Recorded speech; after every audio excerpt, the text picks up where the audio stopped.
Alright, so welcome back to a new episode, and in this one we will create a custom drum kit. If you didn't notice, this is the episode number 2. In the previous one, we learned how to use a kit from the factory collection.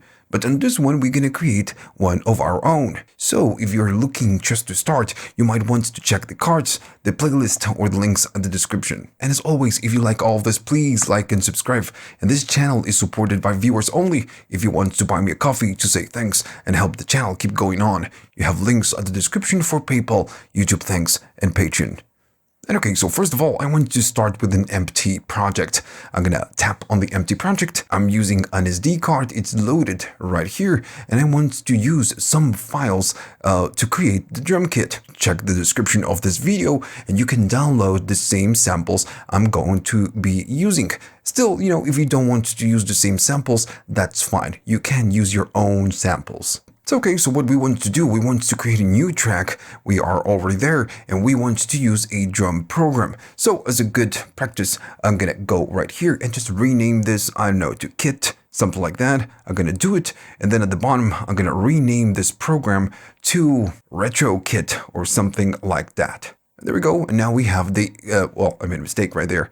Let me just fix it. There we go. Kit and then retro kit. Now the thing is that if I play the pads, we have nothing. We need to assign the samples to the drum program. So to do this, you have this option right here that says assign samples. We need to go there. And right here, it says that you have no samples in the sample pool. And again, all the pads are completely empty. Now notice that some pads are green. If I press them, they're gonna go green and they show you, you can even, press it on the screen. So this means that you are selecting that pad in that bank. And notice that we are on bank A. If I go to bank B, it will show me the pads of the B, the C, the D, and you can even maybe go to the A and notice that the A is also the bank E. So if you want to assign samples right there, you need to double tap and it will go to the other different banks. In this case, I want to go to the A and I want to select the A and I guess it's the A1. So to assign samples to the pads, we need to bring samples to the sample pool. And right now it's empty. At the bottom, you can see something that says browse. And right here, we enter to the browse that you can of course enter by going right here and pressing the button. Alright, so I want to load my samples, so I'm going to go to places and I'm going to go to my SD card. And right here, I have my XNB folder, and right here I have a directory that calls samples. All the samples I want to load are inside there. And of course, you can audition the samples if you want. And what we want to do, we want to load them.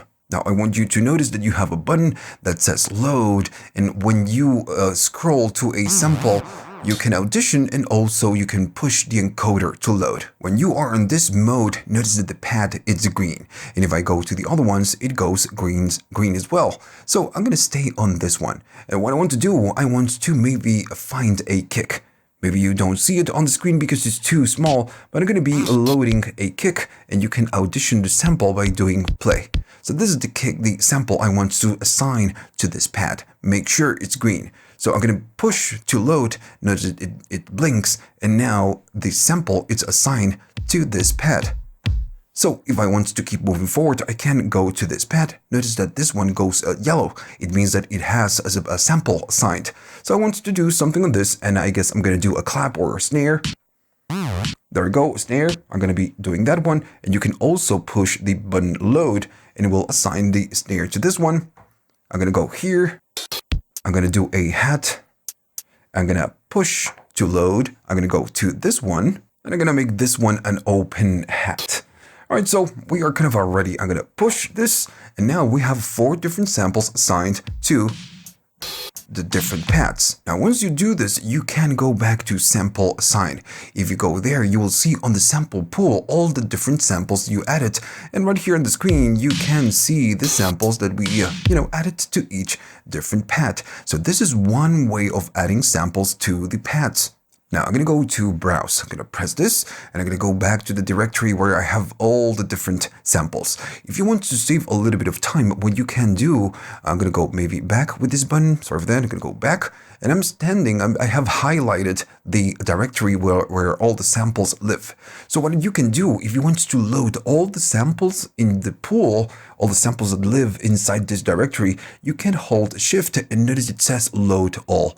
So I'm going to be pressing this. It's going to take a little while, and this is what it does. It will load all the samples that are inside this directory, and it will put them inside your sample pool. But one thing that you need to notice is that, of course, it will not automatically assign all the samples to your different slots. For this, you're going to need to do it manually. And again, you have different ways of doing this.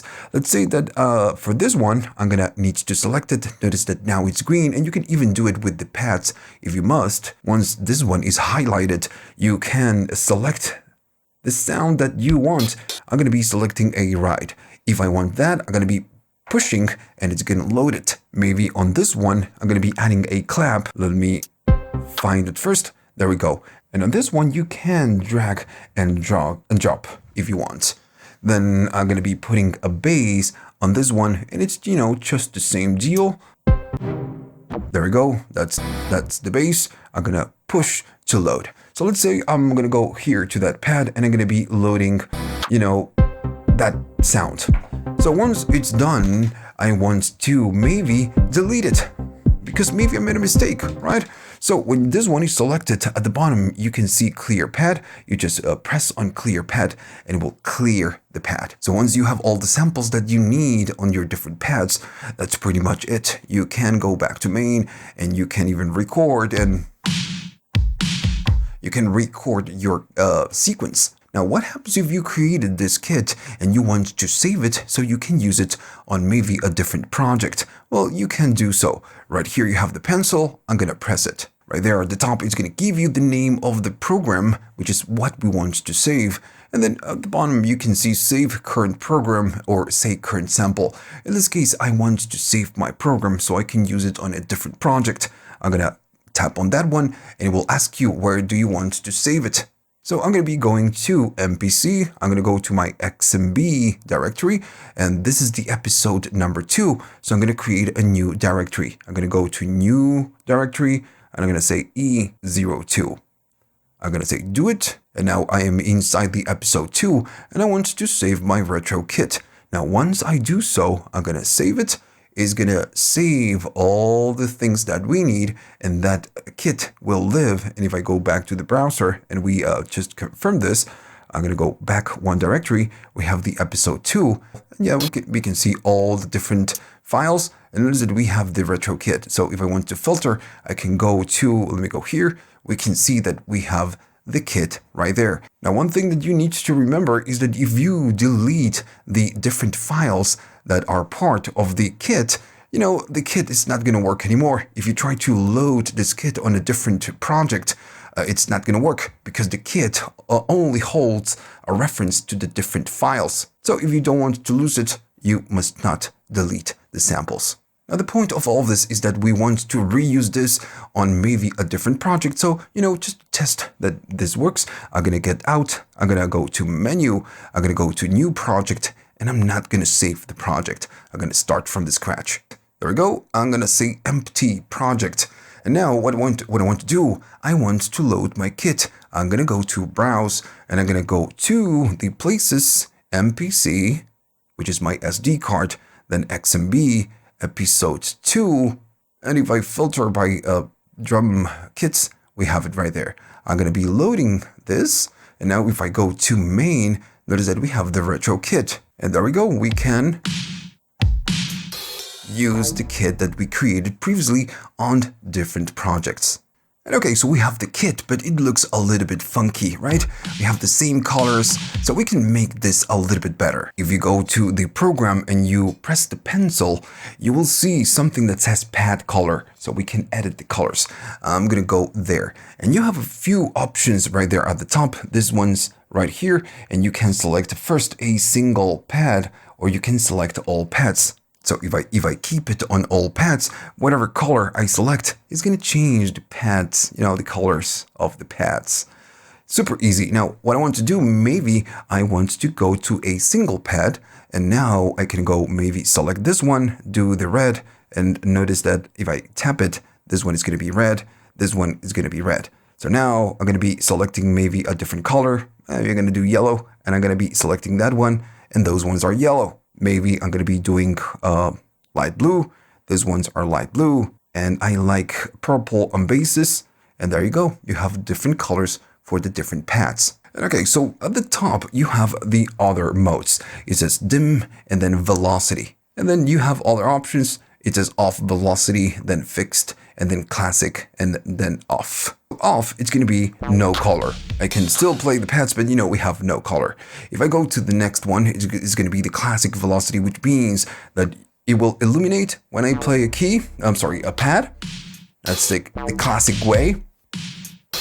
If I go to the next option, it's going to be fixed. And this means that if I play it, notice that the colors are changing in this case because I'm right here. But it means that the colors are going to be fixed. Now the next, it's going to be off and then velocity. It doesn't matter. I change the colors. I'm just showing you the different modes. So off velocity, it means that whatever color we selected is going to do it with velocity. So if I go there, notice that if I do it softly, it's going to get that transition. And if I play hard, it's going to be, harder. That's the off and then velocity. The color will respond to velocity. All right, so that's what it means. If I move on to the next one, notice that we get the dim velocity. And I guess this one, it's the default. And this one, what happens is that the colors are dim by default. But when you press it, they're going to light up. That's how it works. And of course, the velocity will affect how much will light up. And the other one, it's the same, bright velocity. It means that, you don't have a dim color. It will always be bright. You have a tiny little blinking when you press the pad. But, that's all.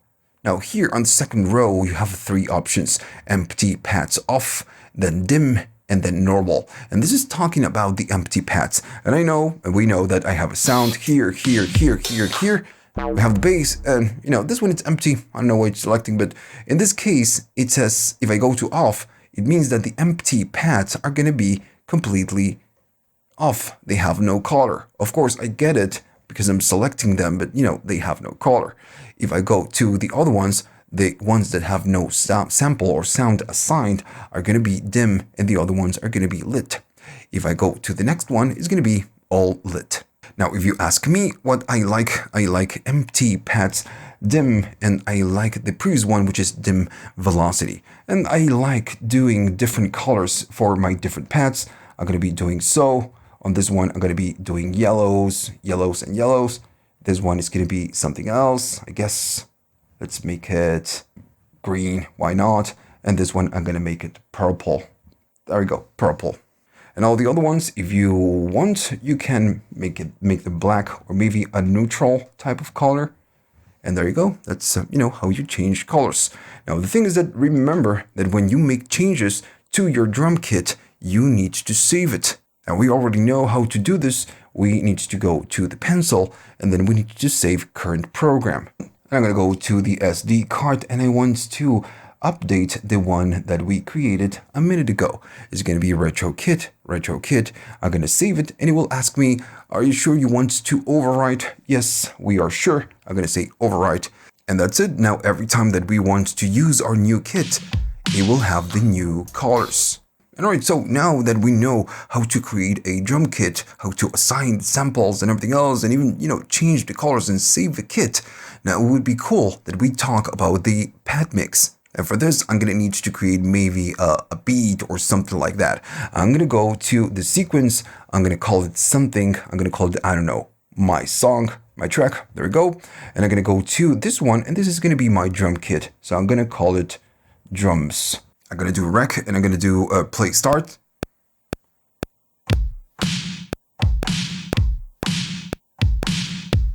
And there we go. We have a simple beat.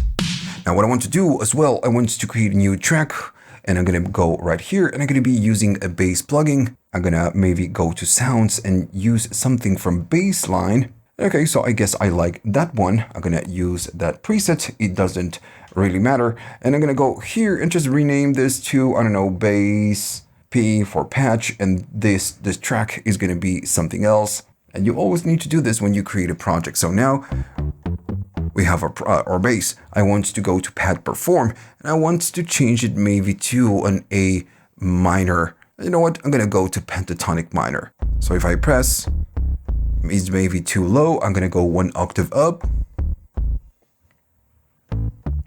There we go. So now I want to rec a bass line. I'm gonna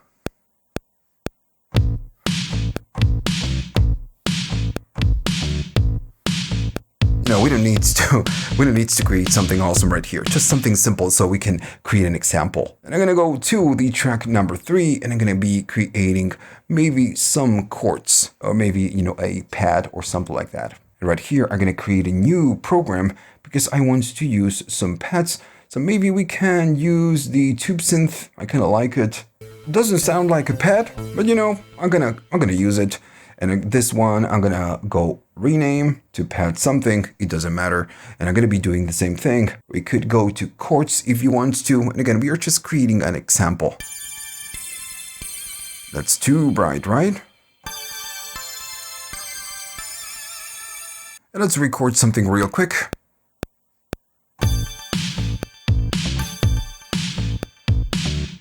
Again, we don't need to go crazy. I'm gonna stop it, go back to main, and again, this is how it sounds. So now we have a, we have a track. Let's just pretend that we have a track.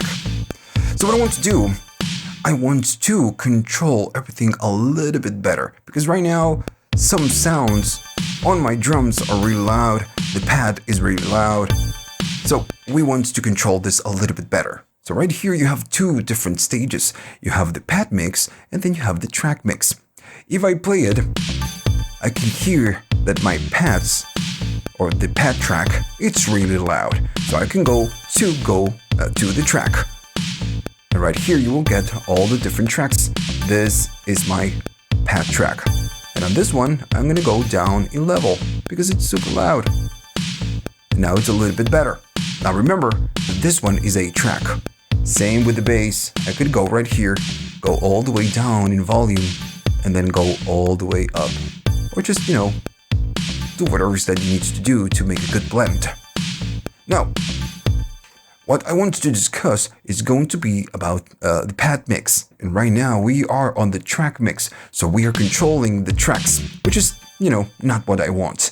If I go to shift and go to the pad mix, notice that we get something funny. It says pad mixer not available for plugins. So for plugins like the pads and the bass, you don't get a pad mixer because you don't have pads is an instrument. But right here at the top, when you are on pad mix, you can go here and change the program. And right here, you can change the track. Notice that we are on pad. So I can go to the bass and go down. And now we are on drums. And on this one, we can even go and load different programs, but we only have one, which is going to be the retro kit. So right here, I want to show you what you can do whenever you have, a drum kit, and that is all the options that you get right here. So this is what we're gonna talk about right now. So okay, I'm gonna be playing our track. Just by selecting or tapping the different pads, you can control everything that you have at the bottom. If it says level, the main encoder will control the level. In this case, maybe I'm gonna go to the kick. I'm gonna go down in the kick. Maybe the snare is just too loud. Well, then we can go down on the snare. And I feel again that maybe the track, the pads are just a little bit loud. So I'm gonna go down in volume. Shift, and we go back to the pad mix. Now we don't have a lot on the drums, so I'm gonna be adding a couple more things. If you go to main, we are on the drums track in the retro kit. I'm gonna go to overdub because I don't want to delete the snare and the kick, and I'm gonna go play start and hold the notes repeat and do some hats. I'm gonna go out, and I know that this one is my clap, so I'm gonna go overdub.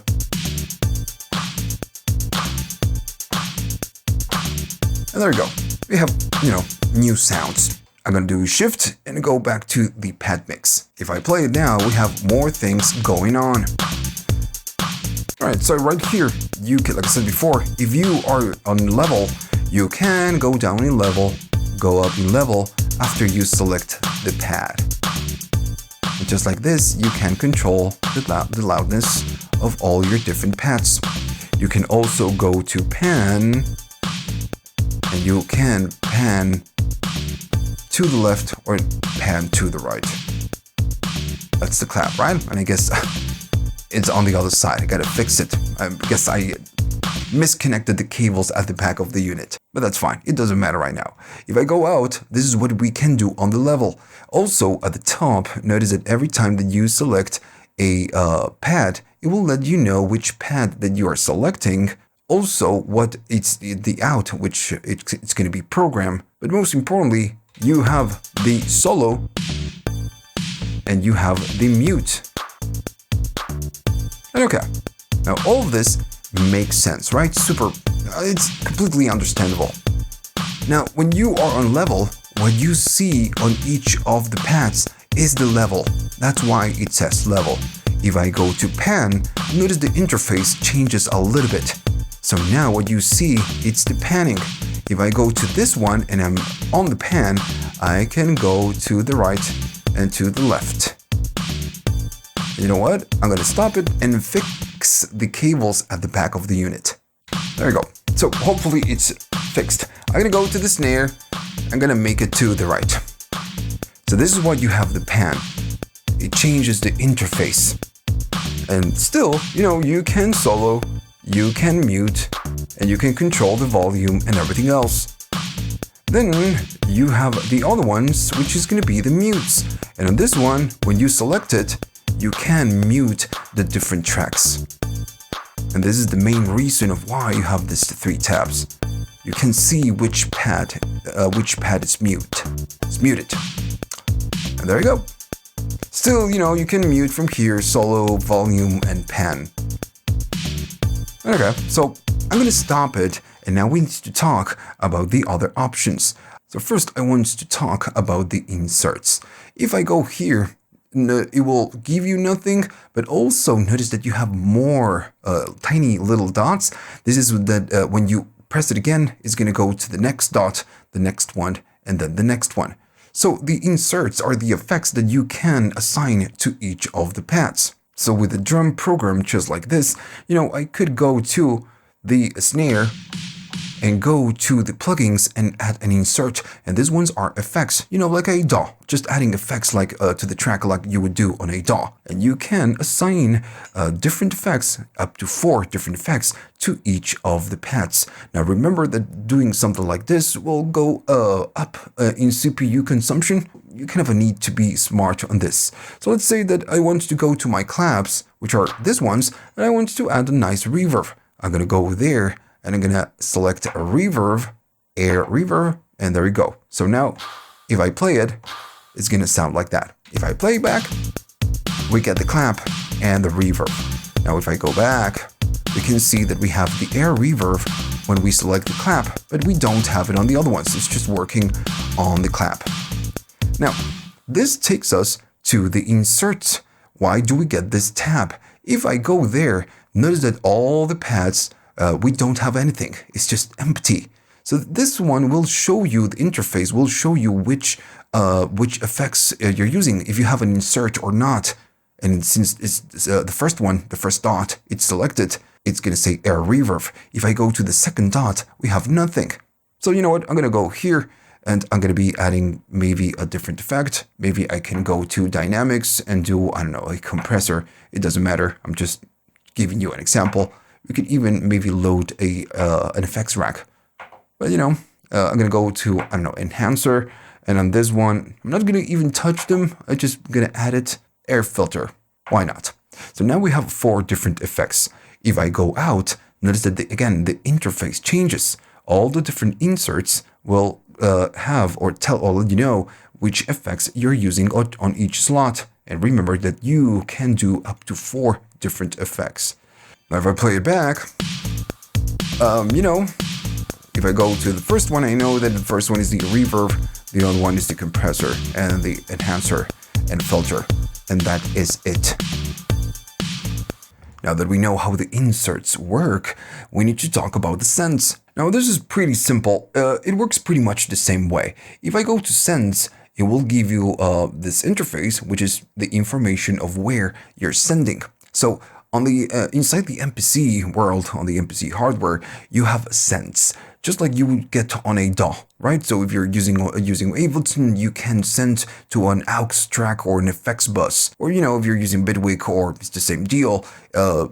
Studio One, whatever DAW you use, you can create an aux track or an effects bus and send to that bus, so you can process maybe with a delay, a reverb, or whatever it is that you need to process. And in this one, we can do the same. We can send to 4 different return tracks. Now, the thing is where to find those tracks, and they're not in the pad mix. They're going to be inside the track mix. Now, when you go to the track mix, you have a lot of different mixers. At the top, you can select which mixer you want to see. In this case, it says programs, but if you keep scrolling, you go all the way down, you have MIDI tracks, you have audio tracks, you have programs, you have returns, which is what we want, and then you have submixes, and then main outputs. So I'm going to be discussing and show you what you can do on the track mix on a different chapter. But in this one, we care about the returns. So if we want to send to our return, this would be the returns, and you can use up to 4. You cannot do more.